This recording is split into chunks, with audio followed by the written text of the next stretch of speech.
높은 곳은 참 매력적입니다. 그래서 많은 사람들의 관심을 끕니다. 간혹 어떤 사람들은 그곳을 정복하기 위해 목숨도 아끼지 않습니다. 대표적인 예로 에베레스트 등반이 그중 하나입니다. 그곳은 눈과 얼음으로 뒤덮여 춥기도 하고 발 딛는 곳이 쉽게 무너져 내리고 어떤 위험이 도사리고 있을지 모르는 위험들이 산재해 있는 곳입니다. 심지어 높은 고도는 숨을 쉬는 것조차 허락하지 않습니다. 그렇지만 많은 산악인들은 이 죽음의 지대에 매료되어 등반이라는 도전을 합니다. 그런데 안타깝게도 많은 이들이 이 도전의 과정에서 목숨을 잃습니다. 이런 위태로운 등반을 하는 사람들에게 알려진 지혜가 하나 있다고 합니다. 그것은 물러설 때를 아는 것이라고 합니다. 즉, 자기 자신을 객관적으로 파악할 수 있어야 위험을 인지하고 또 자기가 오르지 못할 산이라고 판단해서 물러서고 목숨을 부지할 수 있다라는 것입니다. 그러나 많은 이들이 이 지혜를 알면서도 조금만 더 가면 되는데 라는 욕심을 포기하지 못해 비극적인 결말을 맺을 때가 있습니다. 어떤 등반가는 왜 산을 오릅니까? 라는 질문에 이렇게 대답했다고 합니다. 거기 산이 있어서 지상의 최고봉들이 주는 매혹이 있다는 것입니다. 죽음의 두려움이 있지만 사람들은 그곳을 오르는 도전을 합니다. 왜 사람들은 이토록 높은 곳에 매료되고 말까요? 그곳에 죽음이라는 위험이 도사리고 있음에도 말입니다. 아무래도 이것은 사람의 본능 때문인 것 같습니다. 사람의 본능은 높은 곳을 정복하고 싶어 합니다. 그러나 12월이 되면 한 분이 떠오르죠. 예수님이 떠오릅니다. 그분은 땅의 높은 왕들이 사는 화려한 궁정에서 태어나지도 않으셨고 사람들이 할 수만 있다면 입고 싶어하는 값비싼 옷을 입지도 않으셨고 지혜와 지식이 뛰어나셨지만 당시 종교 지도자들처럼 권력과 명예를 취하려 하지 않았습니다.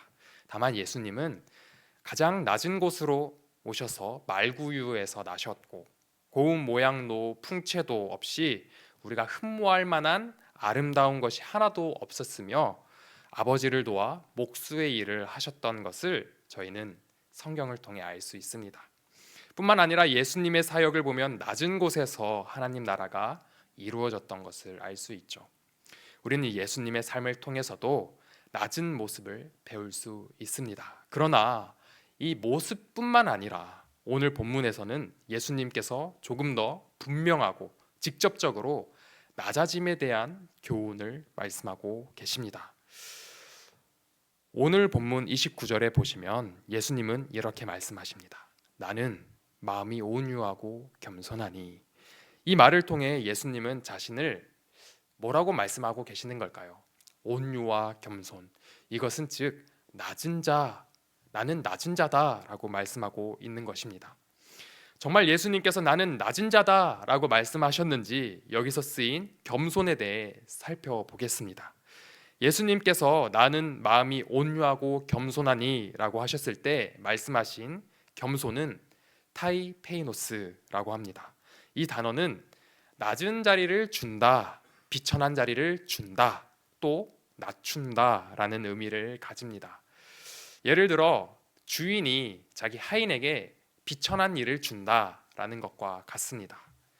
즉 예수님은 비천한 일을 자기에게 가져온다, 낮은 일을 자기에게 가져온다. 즉 나는 낮은 자다라고 말하는 것입니다. 그래서 타이페이노스라는 것은 사회적으로 낮은 지위에 있는 사람들을 가리켰습니다. 이 사람들의 특징이 있습니다. 그것은 자기 혼자만의 힘으로 설 수 없다라는 것입니다. 그래서 누군가를 의지해야만 설 수 있는데요. 그래서 이 사람들은 항상 누군가를 의지해야 하기 때문에 또 마음이 슬픕니다. 또 마음이 항상 기가 죽어 있습니다. 누군가가 도와줘야만 설 수 있기 때문입니다. 그래서 예수님은 나는 마음이 온유하고 겸손하니 라고 말씀하신 뜻에는 나는 낮은 자다. 나는 힘이 없어서 누군가의 도움을 받아야만 설 수 있는 의지해야만 하는 자다라고 말씀하는 것입니다. 실제로 예수님은 누군가 위해서 군림하려는 모습을 보이지 않으셨고 항상 낮은 곳에 있으려고 하셨고 또 저희에게 낮은 곳에 처하라고 말씀하셨습니다. 바로 그 낮은 곳에 하나님의 뜻, 아버지의 뜻이 있다고 말씀하십니다. 함께 11장 25절과 26절을 봉독하겠습니다. 그때 예수께서 대답하여 이르시되 천지의 주제이신 아버지여 이것을 지혜롭고 슬기 있는 자들에게는 숨기시고 어린 아이들에게는 나타내심을 감사하나이다. 옳소이다. 이렇게 된 것이 아버지의 뜻이니이다. 아멘. 예수님께서 이 말씀을 고라신과 벳세다 지역의 사람들에게 하셨습니다. 예수님께서 이제껏 권능을 가장 많이 행하신 곳이었는데 그들이 뭘 하지 않았나? 바로 회개하지 않았다라고 합니다. 그러면서 예수님께서 방금 함께 읽은 25절, 26절을 말씀하신 것인데요. 그들이 예수님의 권능을 보고 깨달아 회개하지 못했던 것은 그들이 배우지 못해서일까요? 아니면 그들이 똑똑하지 않아서? 그렇지 않다라는 것입니다. 그들이 지혜롭고 슬기롭지만 하나님께서 그들에게 숨기시고 오히려 누구에게 나타내셨다고 합니까? 어린아이에게 나타나셨다고 말씀하고 있습니다. 이 구절을 해석할 때 주의할 점은 그러면 지혜롭고 슬기로운 것은 우리가 배척해야 되냐라는 것입니다. 그건 아니죠. 그건 아니고요. 지혜롭고 슬기롭다라는 것은 예수님께서 하시는 말씀의 요점은 그러니까 인간의 지혜와 인간의 슬기로는 하나님의 지혜를 깨달을 수 없다라는 것입니다. 그래서 하나님의 지혜에 의지해야만 깨달을 수 있다라는 것입니다.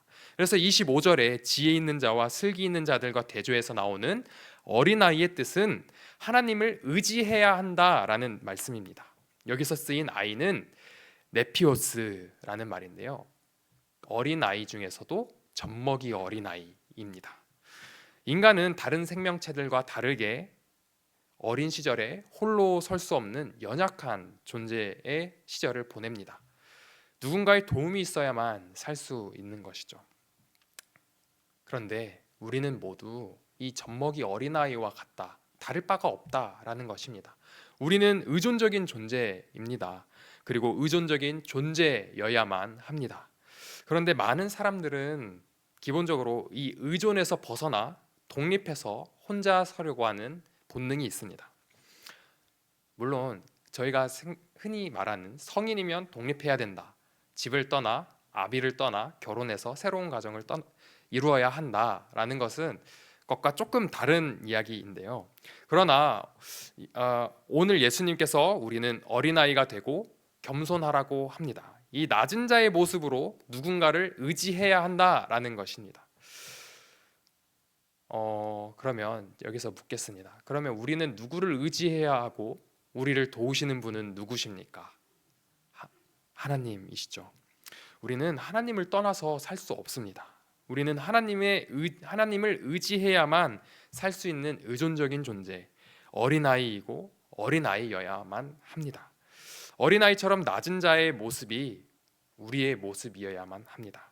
이 모습으로 우리는 하나님을 의지해야 합니다. 그런데 오늘 본문을 다시 보면 예수님은 온유하고 겸손하니 라고 합니다. 근데 이 말씀을 하실 때 앞에 한 말을 덧붙이시죠. 마음이 온유하고 겸손하니 라고 말씀하십니다.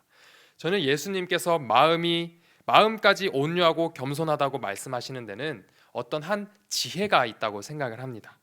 행동으로는 얼마든지 아량을 베풀 수 있고 낮은 자세를 취할 수 있습니다. 그런데 그것을 겸손하다고 할 수 없다라는 것입니다.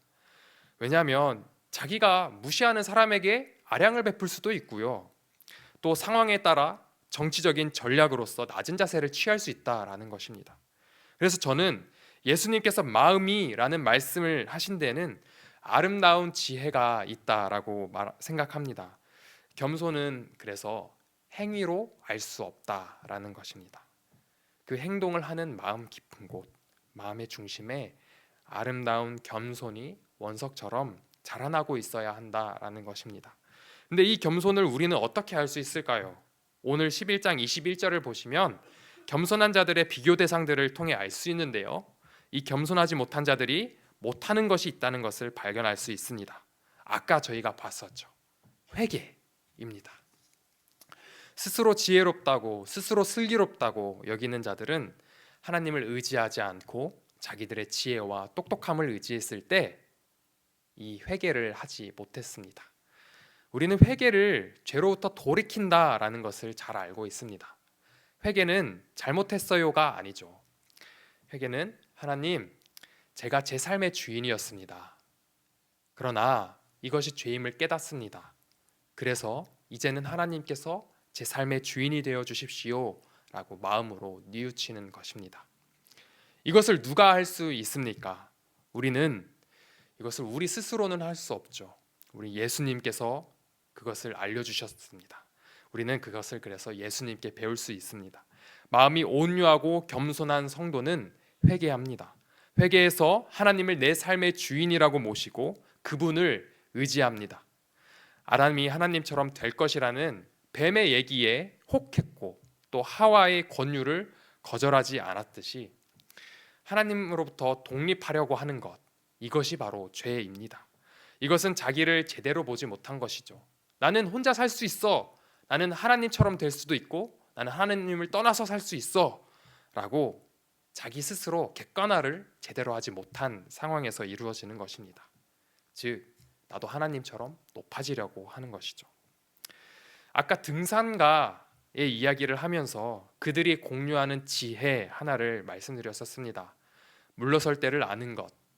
등산가들은 죽음의 매혹에 도전했을 때 살 수 있는 자세는 물러설 때를 아는 것이었습니다. 그런데 히말라야 에베레스트에 도전한 사람들이, 그들 중에 죽었던 사람들이 이 격언을 몰랐을까요? 다 알았을 것입니다.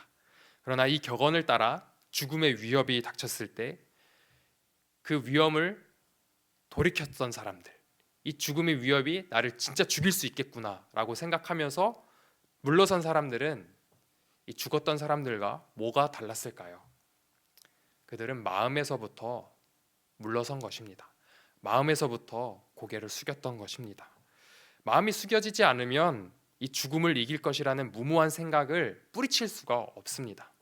하나님을 믿지 않고 믿지 않으려는 세상은 죄 앞에서 높아짐의 유혹을 이기지 못하고 하나님으로부터 독립하려고 합니다.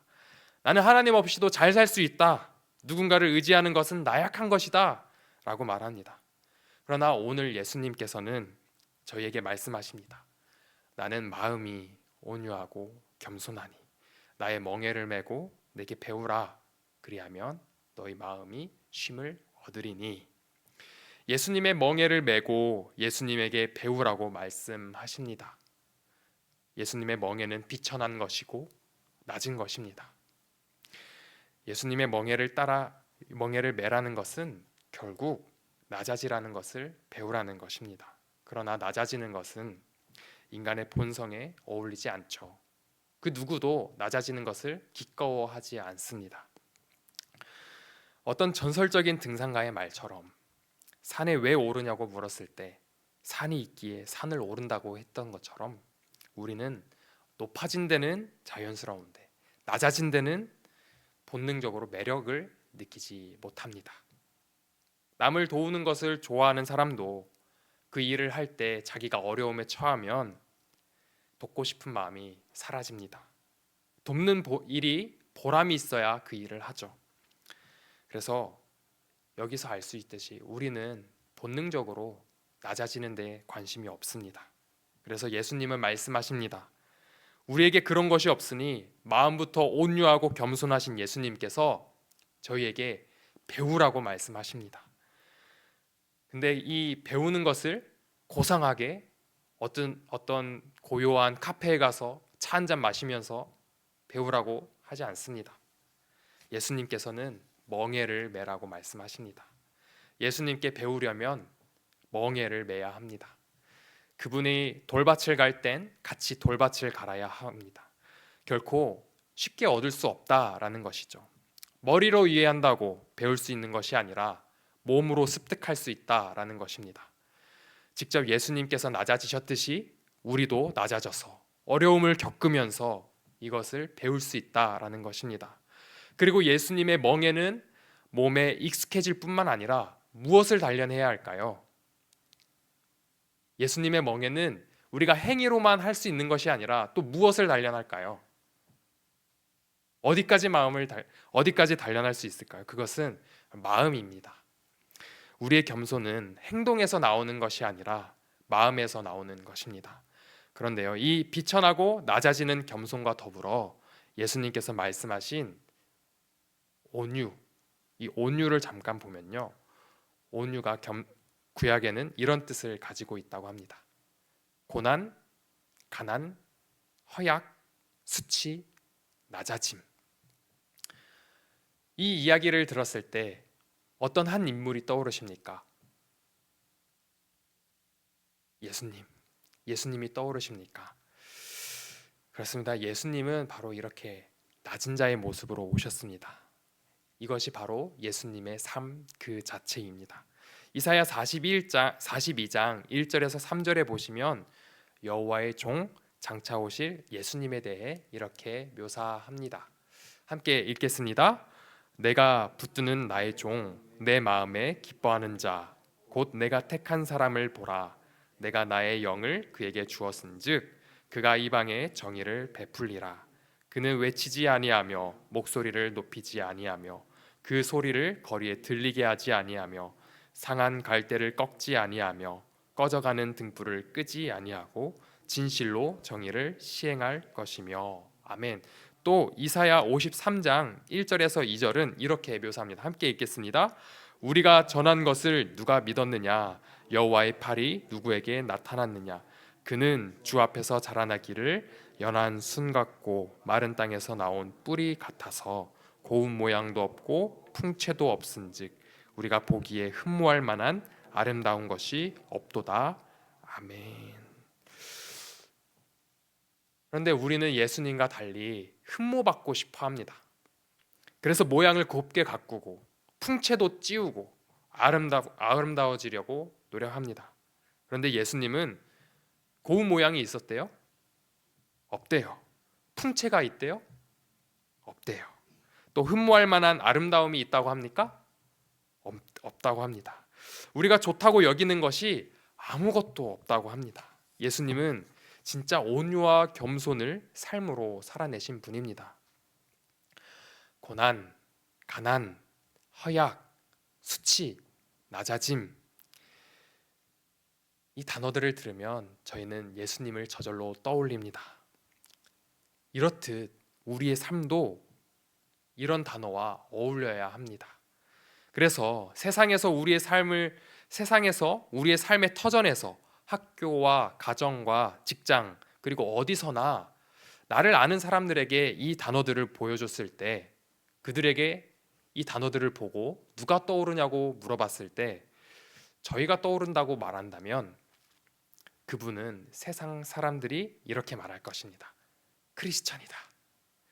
그분은 진짜 예수님의 제자일 것입니다. 예수님의 멍에를 메고 배운 자, 삶으로 예수님을 배운 자, 그들의 삶은 예수님처럼 삶을 경작해 나갈 것입니다. 그리고 그들은 이렇게 말할 것입니다. 우리의 마음이 참 평안합니다. 이렇게 사니 오히려 마음이 쉼을 얻습니다. 그렇습니다. 우리는 이렇게 온유하고 겸손하면 정말로 인생이 오히려 수월해질 때가 많습니다. 오해를 겪는다고 해가지고 그 오해를 풀려고 오히려 그 사람들에게 찾아가서 또 반박하고 오해를 푼다고 하면 그 오해가 또 꼬리에 꼬리를 물고서 계속해서 그 오해는 이어질 것입니다. 그러나 우리는 그 오해에 집중하기보다 하나님께 집중하고 예수님께 집중하고 더 낮아지려고 노력한다면 그 오해는 거기서 끝나버릴 것이고 우리는 마음의 쉼을 얻을 수 있을 것입니다. 그때 우리는 진짜 참 평안한 것입니다. 뭔가를 풀려고 노력하기보다 진짜 예수님과 함께 멍에를 직접 메고 예수님처럼 삶으로 배워 내 마음이 온유하고 겸손해진다면 진짜 참 평안을 누리게 될 것입니다. 그래서 우리가 기억할 것이 있습니다. 우리가 이 왜 온유하지 못하고 겸손하지 못합니까? 왜 흠모 받으려고 합니까? 우리가 이것을 깨닫지 못해서입니다. 우리의 삶은 풀과 꽃 그리고 안개와 같다는 것, 언젠간 시들고 사라질 것. 이 비천하고 우리는 정말로 무상한 인생이라는 것을 깨닫지 못한다면 우리는 하나님을 결코 의지할 수 없을 것입니다. 진짜 우리가 인생이 비천하고 우리의 인생이 허무하고 허상이라는 것을 깨닫게 될 때 우리는 그때 진짜 하나님을 의지하게 될 것입니다. 이것이 진짜 지혜입니다. 잠언 9장 10절은 이렇게 말합니다.